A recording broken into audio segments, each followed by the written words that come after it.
안녕하세요. C.S. 루이스의 고통의 문제 읽기 10번째 영상입니다.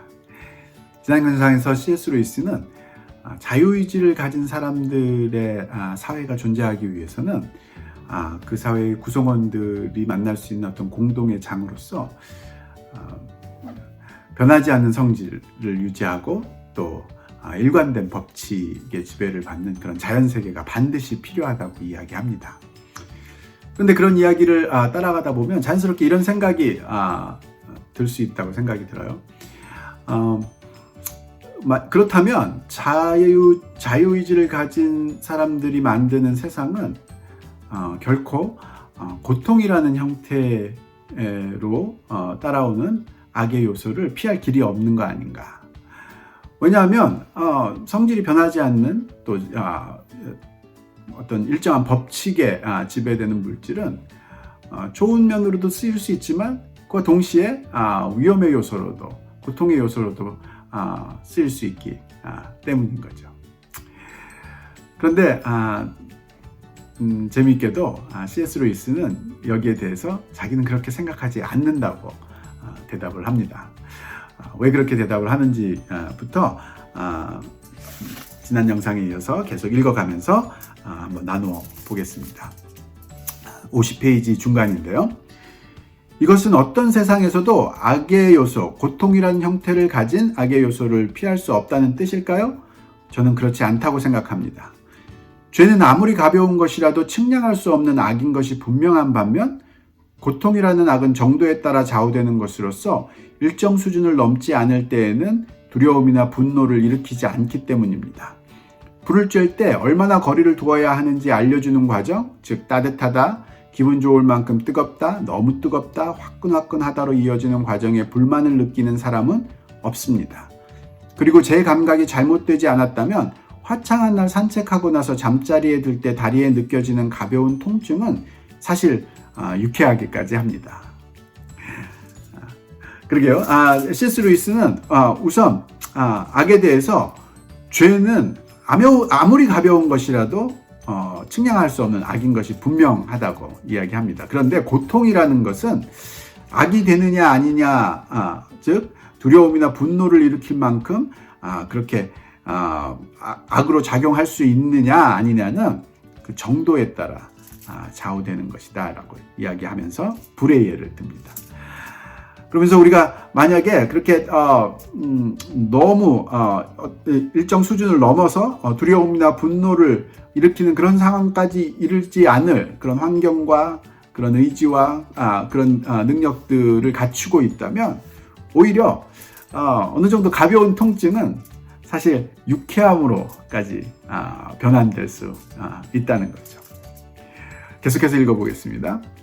이처럼 물질의 성질이 변하지 않기 때문에 언제 어떤 상태에든 한 영혼에게 한결같은 만족을 주는 것이 불가능하다면 어느 때건 우주의 물질이 한 사회의 모든 구성원들에게 한결같이 편리하고 만족스럽게 분배된다는 것은 더더욱 불가능한 일일 것입니다.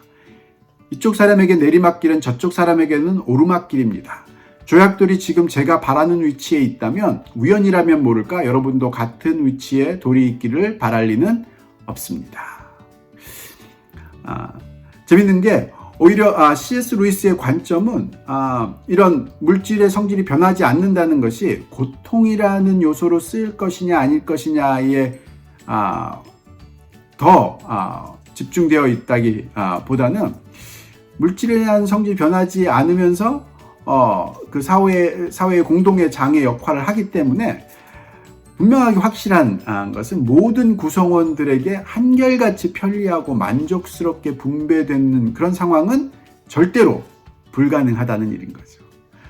즉, 그런 자연세계가 우리 자유의지를 가진 구성원들에게 주는 그런 환경은 쉬운 말로 이야기해서 불평등한 상황, 불공정한 상황이라고 해야 되나요? 아니면은 다 똑같지 않은 상황이 항상 주어져 있다는 거죠. 이것은 악과는 거리가 먼 문제입니다.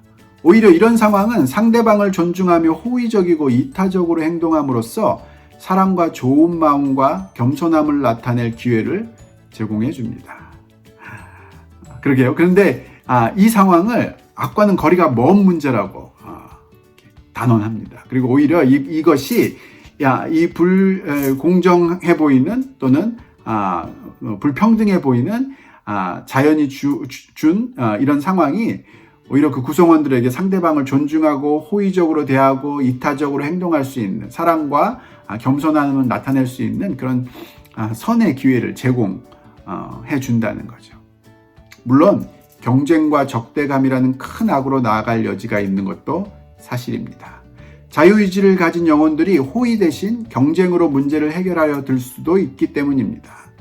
실제로 적대적이 되는 쪽을 택한 사람들은 물질의 변함없는 본질을 이용하여 서로에게 상처를 입힙니다. 우리는 나무의 항구적인 성질을 사용해서 대들보를 만들 수도 있지만 이웃의 머리를 내리칠 무기를 만들 수도 있습니다. 물질의 항구적인 성질이 있다는 것은 인간들이 싸울 때 명분은 없어도 무기와 기술과 숫자가 우세한 쪽이 대개 이기게 되어 있다는 뜻입니다. 그렇게요. 제가 생각하기엔 이 부분이 참 C.S. 루이스의 좋은 통찰력을 잘 보여주는 부분이라고 생각이 드는데요. 자연이 제공한 이런 불평등한 상황, 이 상황이 그 구성원들에게 자유의지가 있는 구성원들에게 선을 나타낼 기회를 제공해 준과 동시에 똑같이 경쟁과 적대감이라는 큰 악으로 나아갈 수 있는 그런 여지도 준다. 그런 의미로 변하지 않는 물질의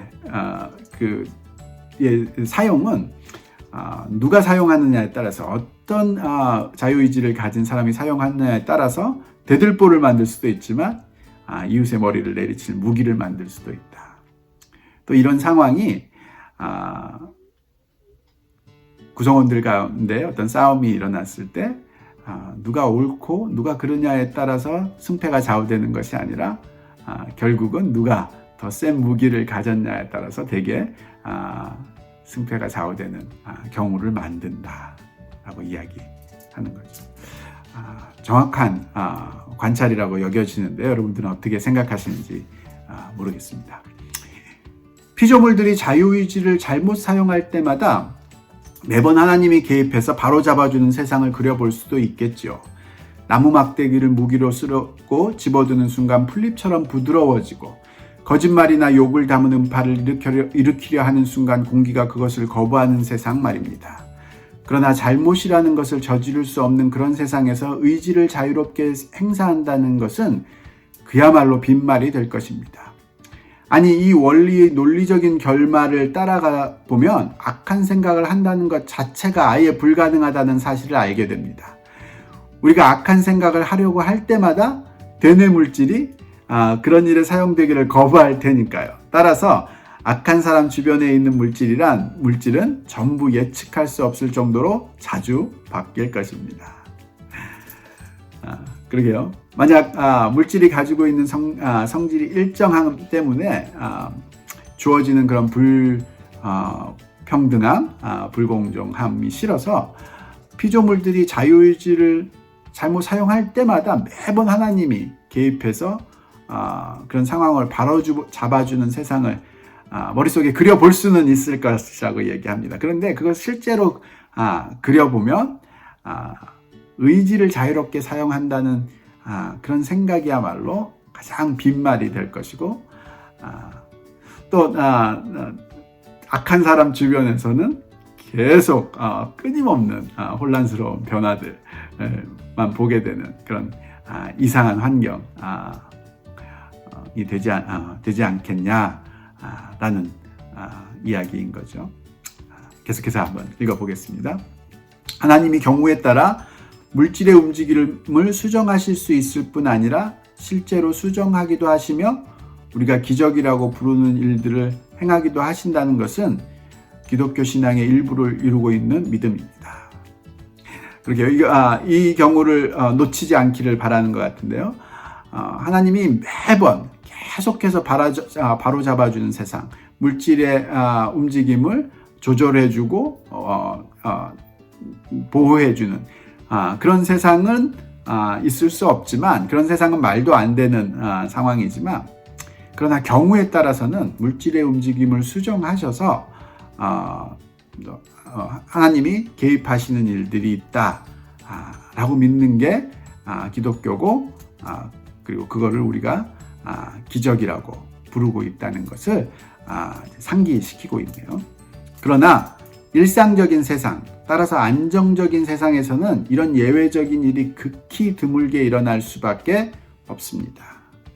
체스 게임을 할 때 자기 재량으로 상대방에게 양보해 줄 때가 있는데, 그것은 마치 기적이 자연 법칙에 대립되는 것처럼 평상시 게임 규칙에 대립되는 행동입니다. 여러분은 장기말 하나를 떼어주거나 상대방이 잘못 든 수를 물러줄 수 있습니다. 그러나 번번이 상대방의 형편에 맞추어 준다면 언제든지 수를 물릴 수 있게 해주고, 상대방에게 불리할 때마다 자기 말을 치워준다면 게임 자체가 불가능해질 것입니다. 세상에 살고 있는 영혼들의 삶도 마찬가지입니다. 불변하는 법칙과 인과적 필연성에 따른 결과 및 전체 자연 질서는 일상의 삶을 제한하는 한계인 동시에 그러한 삶을 가능케 해주는 유일한 조건이기도 합니다. 따라서 자연 질서 및 자유의지와 맞물려 있는 고통을 배제한다는 것은 삶 그 자체를 배제하는 것과 같습니다. 잘 정리가 되어 있는 부분이라고 생각이 드는데요. 하나님께서 변하지 않는 환경으로 주신 물질 세계에 그 물질의 움직임을 때로는 수정하시기도 하지만, 그것이 극히 드물게 일어나는 그런 세상, 그것이 안정적인 세상이고 일상적인 세상일 수밖에 없다. 만약에 그것이 자주 일어나는 세상이라면 마치 체스 게임에서 장기화를 항상 물려주고 하는 그 게임 자체가 성립하지 않는, 그 게임의 재미가 하나도 없어지겠죠. 그냥 시간 낭비일 뿐인 그런 상황이 되겠죠. 그런 세상에서 살고 있는 거나 마찬가지가 될 뿐이다 라고 이야기합니다. 그래서 불변하는 법칙, 인과적 필연성, 그런 거에 따른 결과, 그런 거에 따라 생겨난 그런 전체 자연 질서는 일상의 삶을 제한하는 면이 있음과 동시에 일상의 삶을 가능하게 해주는 유일한 조건이라고 이야기합니다. 그래서 자연 질서와 자유의지는 항상 맞물려 있고, 그것 때문에 그 안에 고통이라는 요소가 생겨날 가능성은 늘 내포하고 있지만, 그 자체를 배제하기 원한다는 것, 그 자체를 배제해 버린다는 것은 삶 그 자체를 없애기 원하는 것, 삶 그 자체를 포기하기 원하는 것이나 다름이 없다라고 결론을 짓습니다. 여러분들은 어떻게 생각하시나요? 계속해서 다음 영상에서 하나님의 전능 마무리하는 부분을 나눠 보겠습니다.